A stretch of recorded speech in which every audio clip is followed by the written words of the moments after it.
Thank you so much for that. Let's balance this out now with the other side of things, Joe Biden and the Democratic Party. And back with us now is Democratic strategist Kevin Walling. And Kevin, it seems like the presidential election entered a new phase yesterday when Biden was declared the apparent winner of Michigan and Wisconsin, two key swing states that President Trump won 4 years ago. So can you kind of walk us through how did Biden manage to regain control here?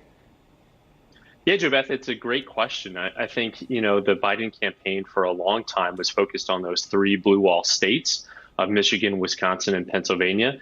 You can see from his travel schedule over the last 2 months, not just his, but Dr. Joe Biden, Senator Kamala Harris, they spend a lot of time in those three key states talking to voters in an effort to rebuild that blue wall.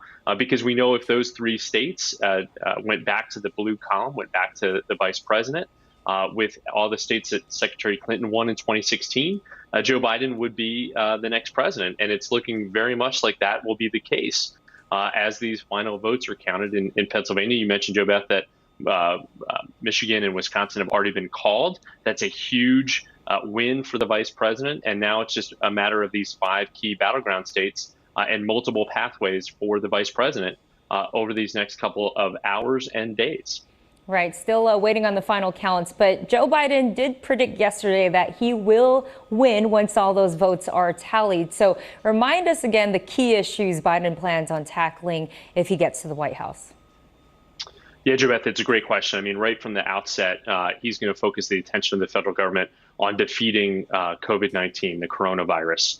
That was a key component of, you saw in those debates, his remarks on the campaign trail have been singularly focused on a national plan to defeat COVID-19 so that we can get the economy back up and running. We saw over 100,000 new infections today. COVID is seriously part of our everyday life. And I think you're going to see the vice president really focus attention on that in the short term in these next 100 days. But he's got a pretty ambitious agenda, right, to spur economic growth for small businesses. He wants to work on reversing some of the tax policies from Donald Trump's administration. It'll be anyone's guess, Jobeth, in terms of how successful he will be if there is a Republican Senate and a Democratic House. But again, I think as we talked about earlier, the vice president is really best suited to work across party lines to hopefully achieve some of these policy ends for sure. And I'm curious your perspective. What do you make of President Trump's vows to take legal action to stop counting votes? We just mentioned a few minutes ago that he just sent out a tweet that said, stop the count. So what do you make of his strategy there?